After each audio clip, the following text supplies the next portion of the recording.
माननीय गजेंद्र सिंह शेखावत जी आपको संबोधित करेंगे। मेरा विनम्र निवेदन है माननीय गजेंद्र जी से आपको संबोधित करें। धन्यवाद संजय जी। और आज की इस महत्वपूर्ण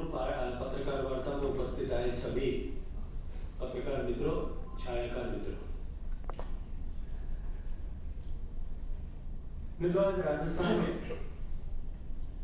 विधानसभा में जिस तरह का परिदृश्य देखा गया वो राजस्थान के लोकतांत्रिक इतिहास में एक काले अध्याय के बराबर था। आज से कुछ ही दिन पहले मैं आप लोगों के बीच में राजस्थान के विषय पर, जब राजस्थान में निरंतर महिलाओं के साथ जिस तरह से दरिंदगी, बलात्कार, अपमान और दुर्व्यवहार की घटनाएं बढ़ रही थी, मेरे शहर जोधपुर में जिस तरह से गैंगरेप की घटना हुई थी, उसके बाद जब आप लोगों से मुखातिब हुआ था, आप लोगों से बात, और मैंने कहा था कि राजस्थान बेरोजगारी में, पेपर लीक में, महिलाओं के प्रति अपराध के दृष्टिकोण से, दलितों के प्रति अपराध के दृष्टिकोण से और भ्रष्टाचार के दृष्टिकोण से दुनिया के, देश के सबसे अग्रणी राज्यों की पंक्ति में आकर के खड़ा हो गया। राजस्थान विधानसभा में माननीय विधायक और सरकार के अभी 2-3 दिन पहले तक जो मंत्री थे, मंत्रिमंडल के सदस्य, वो निरंतर साहस के साथ में सत्य को लोगों के सामने मीडिया के माध्यम से रखने का काम कर रहे थे। और जब उन्होंने विधानसभा के पटल पर खड़े होकर के सरकार से अशोक गहलोत सरकार के इस कालखंड में महिलाओं की सुरक्षा नहीं हो पाई है, ये विषय साहस के साथ में विधानसभा के पटल पर रखा, तब उनको जो है मंत्री पद से बर्खास्त कर दिया गया। आज श्री राजेंद्र गुड़ा विधानसभा में एक लाल डायरी लेकर के पहुंचे थे। कल उन्होंने सोशल मीडिया के माध्यम से, मीडिया के मित्रों के माध्यम से उद्घाटित किया था कि मैं लाल डायरी लेकर के आऊंगा और उसकी चूने हो जाएंगी, सरकार धराशायी हो जाएगी। तो उस लाल डायरी का रहस्य आज पूरा राजस्थान जानना चाहता है और मैं आपके माध्यम से माननीय अशोक गहलोत साहब से पूछना चाहता हूं कि वो लाल डायरी क्या है और उस लाल डायरी को लेकर के सरकार में और माननीय मुखिया जी में इतनी घबराहट क्यों। मैं आपको उसके नेपथ्य में लेकर के जाना चाहता हूं। 2020 में जब कांग्रेस पार्टी में अंतर्कलह चरम पर था, पार्टी के कुछ विधायक पीसीसी चीफ और डेप्यूटी चीफ मिनिस्टर के साथ में अपने आला कमान से मिलने के लिए यहां दिल्ली में आकर के, दिल्ली के पास में कहीं आकर के डेरा लगा करके बैठे।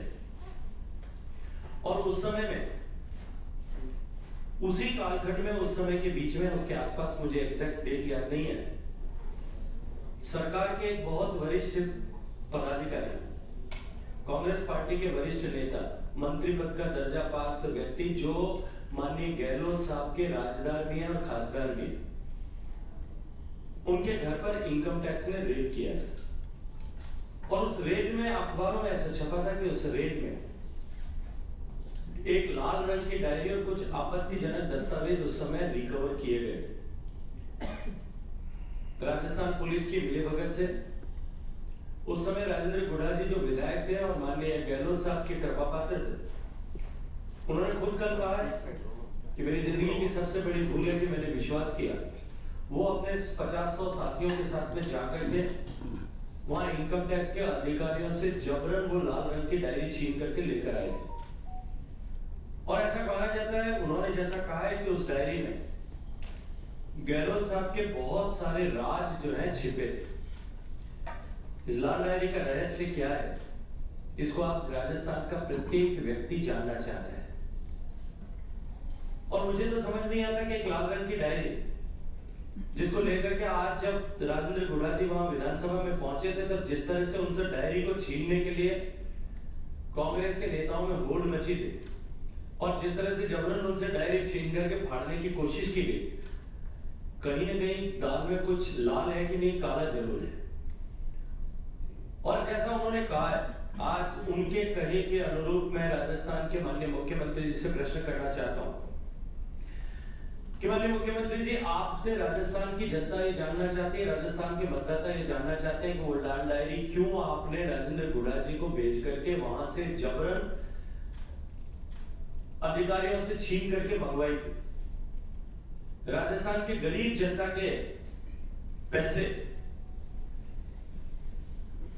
जो राजस्थान के गरीबों की भलाई के लिए बनाई गई योजनाओं में से लूटे गए थे, उन पैसों से कहां कहां कौन कौन लोग उन पैसों का उपयोग कर रहे थे, कौन उनके गुलछर्रे उनसे गुलछर्रे उड़ा रहे थे, अपनी राजनीतिक महत्वाकांक्षाओं की पूर्ति के लिए उपयोग कर रहे थे, कब कहां और कैसे अपने राजनीतिक आकाओं को खुश रखने के लिए उन पैसों से का उपयोग किया जा रहा था, कहां कहां उनसे प्रॉपर्टीज बनाई जा रही थी। जैसा राजेंद्र गुड़ाजी ने कहा 500 करोड़ रुपए का हिसाब किताब उस डायरियों में लिखा हुआ है। गरीब के पैसे से सरकार को बचाने के लिए जो पैसा इधर उधर किया गया उसके इंद्राज उस डायरी में थे। क्रिकेट के आरसीए के चुनाव के लिए किसको किस तरह से कितना पैसा कब दिया गया था उसके हिसाब किताब भी उस डायरी में थे। उसके अलावा भी अलग अलग तरह का माफिया जो सरकार के संरक्षण में चल रहा है, उससे जो कमीशन की राशि आ रही थी उस कमीशन की राशि का हिसाब किताब भी उस डायरी में था। इस लाल डायरी का रहस्य निश्चित रूप से राजस्थान की जनता आज जानना चाहती है और सरकार की बौखलाहट घबराहट आज स्पष्ट होती है और इस बात पर मुहर लगती है कि क्यों कर राजेंद्र गुड़ाजी की बयानबाजियों को इतने साल तक इतने महीनों तक बर्दाश्त किया जा रहा है। आज राजस्थान की जनता के समझ में आ रहा है कि उनके द्वारा निरंतर पार्टी के विरोध में, सरकार के विरोध में, मुखिया जी के विरोध में बयान दिए जाने के बावजूद भी क्यों उनको किस डर से उनको बर्दाश्त किया जा रहा था। ये लाल डायरी का रहस्य जो है निश्चित रूप से जिस दिन खुलेगा उस दिन राजस्थान में एक बड़ा हंगामा होने वाला है। कई लोगों के राजनीतिक वजूद हमेशा हमेशा के लिए समाप्त हो जाएंगे और इस डायरी का को जानने की उत्सुकता राजस्थान के हर एक व्यक्ति के मन में। इससे आगे बढ़ करके भी उन्होंने राजेंद्र गुड़ाजी ने अजमेर ब्लैकमेल कांड के बारे में भी चर्चा की। अजमेर ब्लैकमेल कांड आप में से बहुत सारे लोगों के संज्ञान में होगा 1992 में, जिसमें कई 100 बालिकाओं के साथ में, स्कूल कॉलेज में पढ़ने वाली लड़कियों के साथ में ब्लैकमेल करके और दुर्व्यवहार जो है कदाचार किया गया। अनेक लड़कियों ने उस समय में सुसाइड किया। उसको लेकर के भी उन्होंने प्रश्न खड़ा किया है कि उस समय में क्यों करके वर्तमान के मुख्यमंत्री जाकर के उस समय जांच करने वाले अधिकारी और उस समय के एसपी से जाकर के प्रोटोकॉल तोड़ करके प्राइवेट गाड़ी में मिले थे। निश्चित रूप से राजस्थान की जनता आज भी उस दुख को, दर्द को नहीं भूली। उसको जानने की उत्सुकता भी एक बार फिर बाहर आई है और एक जिन्न बोतल के बाहर और निकला है। राजस्थान में ये जो कांग्रेस की भ्रष्टतम सरकार है, ये तो एक डायरी की चर्चा राजेंद्र गुड़ाजी ने की है। अगर ठीक से जिस दिन जांच होना प्रारंभ होगी, जब पेपर लीक की डायरी निकलेगी वो शायद नीले रंग की होगी, माइनिंग माफिया की डायरी निकलेगी वो शायद जो है काले या पीले रंग की होगी, नौकरियों में हुए घोटालों की जब डायरी निकलेगी तो वो किसी और रंग की होगी, माइनिंग के घोटाले की जिस दिन करते खोखड़ेंगे उस दिन वो शायद गुलाबी रंग की डायरी निकलेगी। पता नहीं कितने रंगों की डायरी ऐसी हैं जिनमें हजारों करोड़ रुपए के घोटाले किए गए हैं। उन घोटालों के हिसाब किताब जो है उन डायरियों में दफन है। उन डायरियों को खोज निकालने और उन डायरियों के बारे में जानकारी लेने की राजस्थान की जनता आज इंतजार कर रही है। गरीब के कल्याण के लिए,